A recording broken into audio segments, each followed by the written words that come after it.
Olá, saudações históricas e vamos continuar com o nosso conteúdo de República da Espada. Segunda parte agora falando do governo de Floriano Peixoto, 1891 1894. Iniciando falando como Floriano Peixoto chega à presidência do Brasil. Ora, antes deles é quem? Deodoro da Fonseca. Deodoro sai como? Sai sob pressão diante de uma revolução, ele entrega o poder. Floriano era o vice, mas não o vice da mesma chapa de Deodoro. Ele não era o vice direto de Deodoro, ele era o vice de outra chapa. Ou seja, foi o vice mais votado, então ele era o vice. Tanto que durante o governo de Deodoro, enquanto ele estava naquela crise, Floriano fazia oposição a Deodoro. E quando Deodoro sai, Floriano assume o poder, assume a presidência do Brasil. Esse início de governo de Floriano Peixoto, ele vai ser denominado de o retorno à normalidade. Mas por que o retorno à normalidade? Porque as primeiras medidas de Floriano são exatamente o contrário do que Deodoro havia feito. O que? Deodoro, ele decretou o estado de sítio. E Floriano faz o que, fim ao estado de sítio. Deodoro havia dissolvido o Congresso. Floriano faz o que, o Congresso retorna às suas atividades normais. Além do que, os governadores que haviam apoiado aquele governo de Deodoro, eles foram substituídos. Então, essas suas medidas de retorno legalistas, que obedecem à Constituição, elas, associadas também ao seu autoritarismo, elas vão ser consideradas um retorno à normalidade e o comportamento de Floriano como um autoritarismo moderado.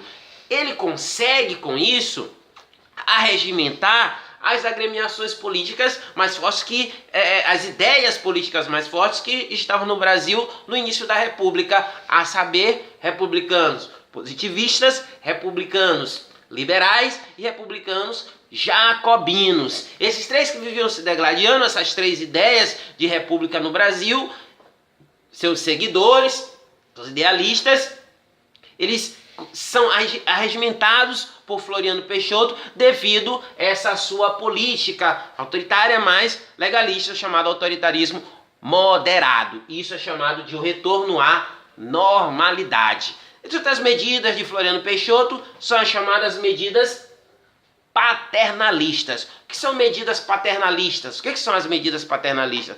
Floriano Peixoto, ele faz o quê? Construção de casas populares, diminuição de impostos sobre produtos como carne, produtos de consumo em massa, para agradar a grande massa, a grande população. Apesar de que essas medidas são tomadas apenas na capital federal, no Rio de Janeiro, tanto que Floriano seria um completo desconhecido no restante do Brasil. Mas são medidas que vão fazer, algumas coisas são até chamadas de presentes.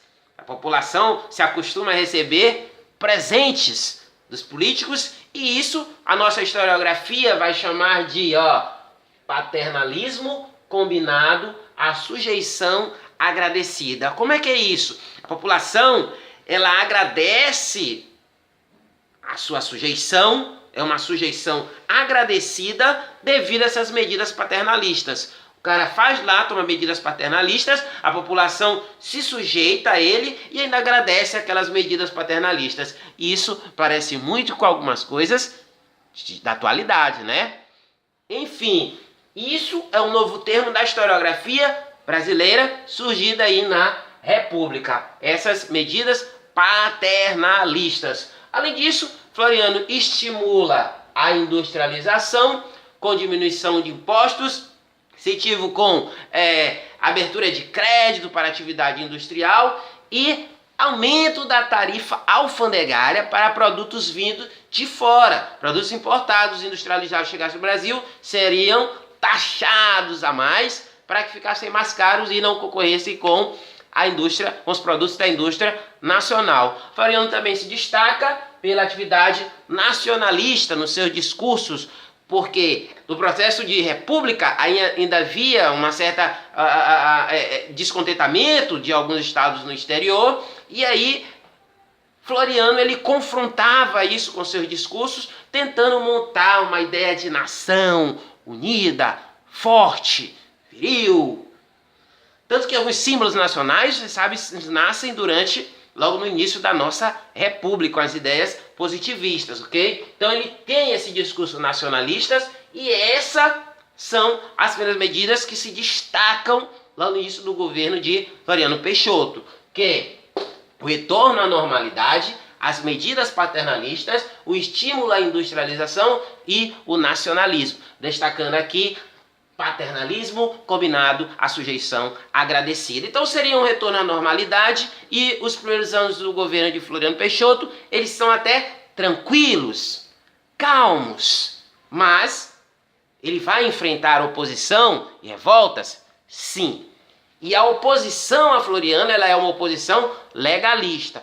O que a oposição vai falar de Floriano? Com que armas ela vai atacar Floriano Peixoto?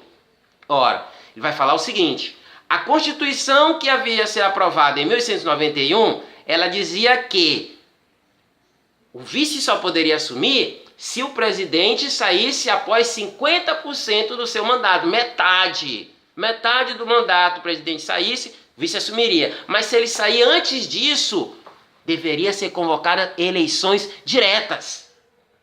E Deodoro saiu o quê? No mesmo ano da Constituição, Deodoro sai. Então o que deveria ter acontecido? Eleições diretas. Floriano não deveria ter assumido isso segundo a Constituição. Então, a oposição, ela vai atrás da inconstitucionalidade do governo de Floriano. O governo seria inconstitucional Floriano no poder, o vice assumir o poder nessa situação. Então é legalista. Tanto que já vai estimular uma manifestação dentre os membros do próprio exército, dos próprios militares. O chamado Manifesto dos 13 Generais. O Manifesto dos 13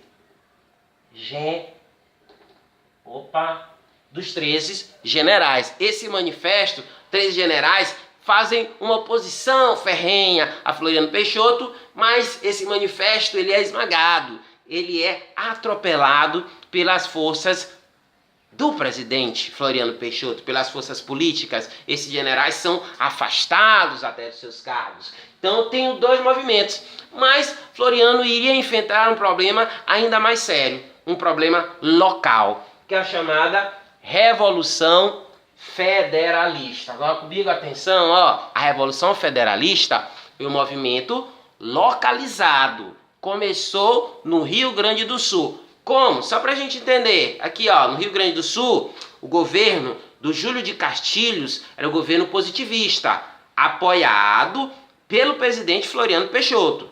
A oposição era uma oposição republicana federalista, apoiada pelo Silveira Martins. Então, o que acontecia?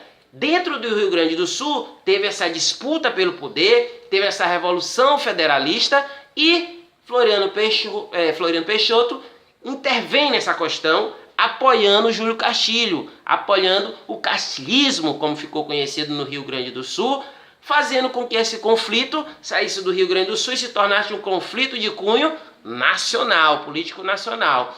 Deu para entender? Eu tenho de lado os positivistas no governo do Rio Grande do Sul e a oposição com os federalistas.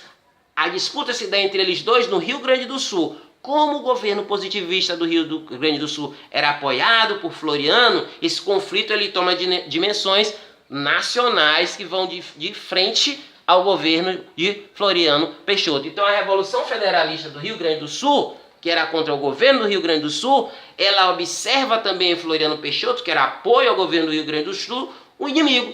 E aí a Revolução Federalista ela passa a atacar também Floriano Peixoto. E aí ele tem um problema maior, porque os federalistas do Brasil todo passam a atacar Floriano Peixoto. Seguindo a carreada, seguindo a embarcação, nós temos a segunda revolta da Armada. Lembre-se que Deodoro entregou o poder quando os canhões da Marinha apontaram para a capital federal e exigiram a sua saída. Aqui, ó, a revolta da Armada, aqui comandada pelos oficiais, altos oficiais de escalão da Marinha, eles também tomam a mesma iniciativa, apontam os canhões para o Rio de Janeiro, mas Floriano não cede. Diferente de Deodoro, ele não cede. O que ele faz? Tem um confronto direto com os militares do Exército no Rio de Janeiro, bombardeios, e o Exército tenta impedir que a Marinha chegasse à terra, tendo aquele conflito direto. Floriano faz o quê? Ele encomenda emergencialmente navios de guerra dos Estados Unidos no exterior. E esses navios de guerra vêm para entrar em confronto direto com a Marinha brasileira. Interessante, né? Navios vindos para o Brasil para enfrentar a Marinha brasileira e o Exército aqui em terra. Esse confronto ele se dá, bombardeios na cidade do Rio de Janeiro pelo poder nacional. Floriano ele não se entrega, tanto que ele ficou conhecido como o Marechal de Ferro.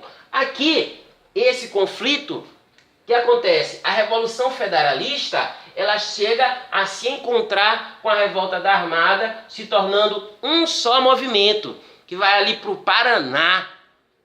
E lá, esse confronto com os navios, com as tropas do governo de Floriano, acaba vencendo na Batalha da Lapa. As tropas e os navios de Floriano Peixoto, encomendado às pressas, começam a vencer e acabam derrotando as forças da Revolução Federalista e da Revolta Armada na Batalha da Lapa, a última das batalhas entre essas tropas. E os navios de Floriano, a frota de navios adquirida de Floriano, vai ser apelidada de a Esquadra de Papelão. E assim ele fica no governo até o final do seu mandato, ok? Então, espero que tenha sido proveitoso e saudações históricas. Até a próxima!